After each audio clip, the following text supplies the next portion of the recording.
I've stripped my camera naked.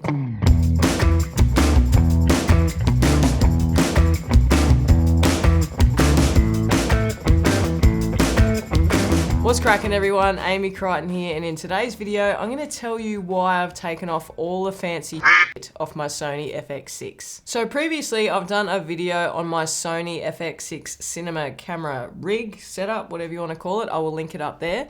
And pretty much I had the camera rigged out to the max. It had a matte box, it had a shoulder mount, it had an external 7-inch monitor, it had a viewfinder, it had everything. It had a V-lock adapter plate on the back. And it was heavy. It was a heavy camera.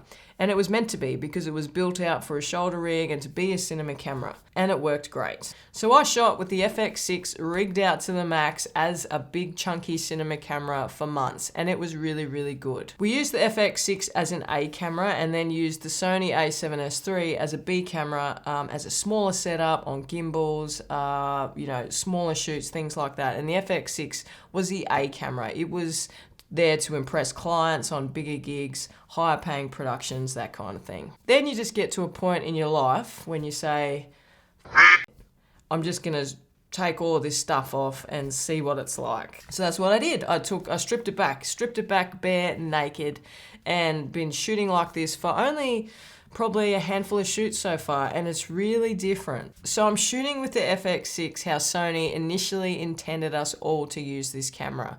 It's supposed to be light, it's supposed to be run and gun, it's supposed to be easy to use. So this is how it is, just the hand grip on the side, the factory screen that comes with it, no external monitor, and the sunshade. And I have to admit, I actually really like it. Coming from a C200 user where this is how we used to shoot all the time, it's really quite familiar. And it's really easy and just takes a little bit more stress out of the shooting. You don't have to lug around a big heavy camera that's awkward. You don't have to find a massive Pelican case to put it in or rig it up and rig it down every time you want to use it. This thing is small, it's light, it's compact, and it's ready to go. And that's what I love about the FX6. It is so versatile and you have the ability to rig it up or strip it right back down. And I've tried it both ways now, and I think having it rigged up to the max like that makes operating a little bit more difficult if you're running a small crew. So if it's just yourself, you probably don't want to deal with all of that stuff.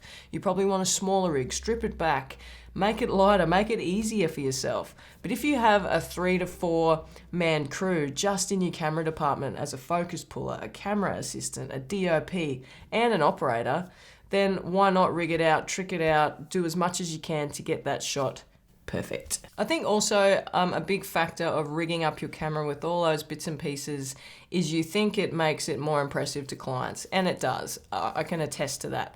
I've had shoots where I've rocked up with a small little DSLR, and I've rocked up on shoots where I have a big red or the FX6 kitted out to the max, and the clients just, wow, look at the camera. And it is an actual factor, and it's quite shit that that's how it is.